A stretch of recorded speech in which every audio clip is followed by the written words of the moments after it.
Iran তুলনামূলক কম উন্নত প্রযুক্তির শাহেদ ড্রোন ও ব্যালিস্টিক ক্ষেপণাস্ত্র দিয়েই মার্কিন প্রতিরক্ষা ব্যবস্থাকে চ্যালেঞ্জ জানাতে পেরেছে।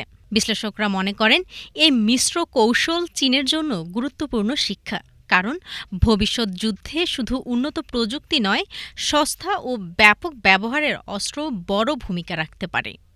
সম্প্রতি যুক্তরাষ্ট্রের প্রেসিডেন্ট ডোনাল্ড ট্রাম্প ইরানের বিরুদ্ধে নতুন করে যুদ্ধ শুরুর হুমকি দিলেও পরে জানান গুরুত্বপূর্ণ আলোচনা চলায় পরিকল্পিত হামলা আপাতত স্থগিত করা হয়েছে।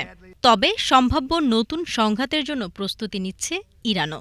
German institute for international and security অ্যাফেয়ার্সের নিরাপত্তা বিশেষজ্ঞ হামিদ রেজা আজিজির মতে, প্রথম দফার সংঘাতে ইরান দীর্ঘস্থায়ী যুদ্ধের প্রস্তুতি নিয়েছিল, কিন্তু নতুন করে যুদ্ধ শুরু হলে সেটি স্বল্পস্থায়ী হলেও অত্যন্ত তীব্র হতে পারে।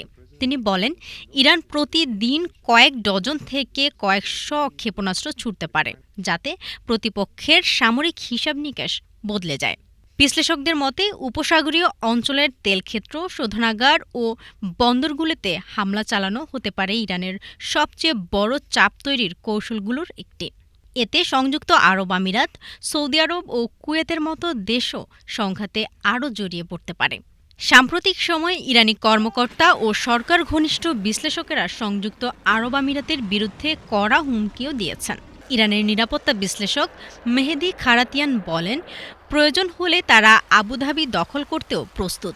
বিশ্লেষকদের মতে, এসব বক্তব্য আইআরজিসির শীর্ষ নেতৃত্বের চিন্তাভাবনার প্রতিফলন হতে পারে।